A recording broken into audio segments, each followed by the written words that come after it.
Wala man daw problema sa kanya mga kapulpul, okay lang naman daw. Basta ayusin ko lang daw pag-edit mga kapulpul na magiging maganda daw siya pagdating sa vlog. Pero bago ang lahat, nagpaalam din ako kay Commander. Syempre, baka pag hindi tayo nagpaalam, maging kwento na lang tayo.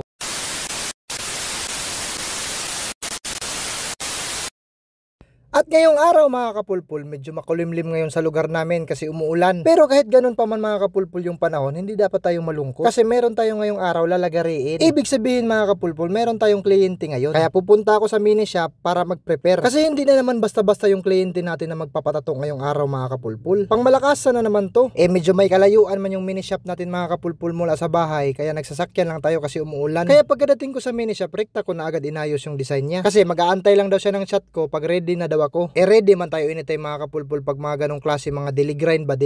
Banat yan. Kaya habang on the way pa lang siya papunta sa mini shop, nag-ayos-ayos muna ako dito mga kapulpul kasi nakakahiya. At di nagtagal ay nagchat na din siya na nandyan na daw siya sa labas nag-aantay sa akin. Kaya agad-agad na nating nilabas yan mga kapulpul. Mahirap na baka mapunta pa sa iba. Ito na pala siya mga kapulpul. Nandito lang pala siya nag-aantay. Ay di puga mga kapulpul. Wala talaga akong masabi. Siguro sa lahat ng manonood ng vlog na to, gustuhin na talaga nila maging tattoo artist. Charot. At ito na talaga mga kapulpul. Itago na lang natin siya sa pangalang Liza kasi parang may hawig Liza Soberano ba? Pero disclaimer na naman mga kapulpul. Bago ang lahat mga kapulpul, nagpaalam muna ako sa kanya. Nagagawa ako ng content sa ganitong klaseng tattoo. Wala man daw problema sa kanya mga kapulpul. Okay lang naman daw. Basta ayusin ko lang daw pag-edit mga kapulpul na magiging maganda daw siya pagdating sa vlog. Kaya wala talagang kasabit-sabit mga kapulpul. Pero bago ang lahat, nagpaalam din ako kay Commander. Syempre, baka pag hindi tayo nagpaalam, maging kwento na lang tayo. At dito mga kapulpul, linisan ko na yung likod niya kasi ganun naman talaga yung proseso niyan mga kapulpul. Linisan mo man talaga yung likod niyan bago mo lagyan ng stencil. Ang sabi ko kasi sa kanya mga kapulpul, magdala siya ng jacket na may zipper para yun yung isuot niya pabaliktad. Hindi man daw siya nakadala mga kapulpul, kaya ganyan ko na lang, iningatan ko na lang na hindi magkadubi talaga yung damit niya kasi puti. At pagkatapos kong linisan, ganung proseso pa rin mga kapulpul, lagyan natin ng stencil stop para dumikit yung stencil. Pinatalikod ko lang talaga siya mga kapulpul kasi bawal siya humarap kasi pag humarap siya,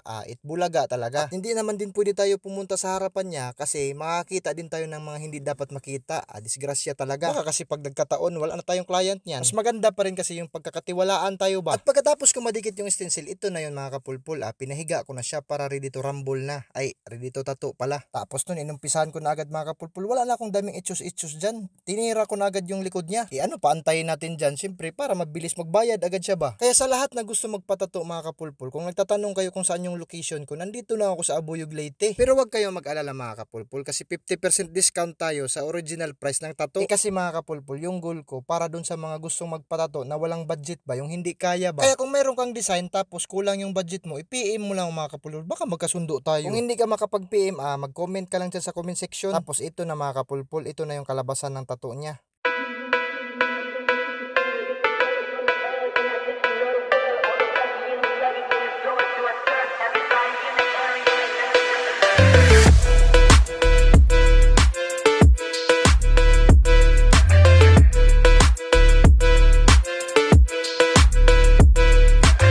So ayan mga kapulpul, sana nagustuhan nyo yung video na to at naging maliwanag yung mga mata nyo. Charot. At uulitin ko mga kapulpul, sa mga gustong magpatato, PM lang kayo, bibigyan ko kayo ng 50% discount. See you next vlog mga kapulpul. Don't forget to follow, like, and share. Ciao!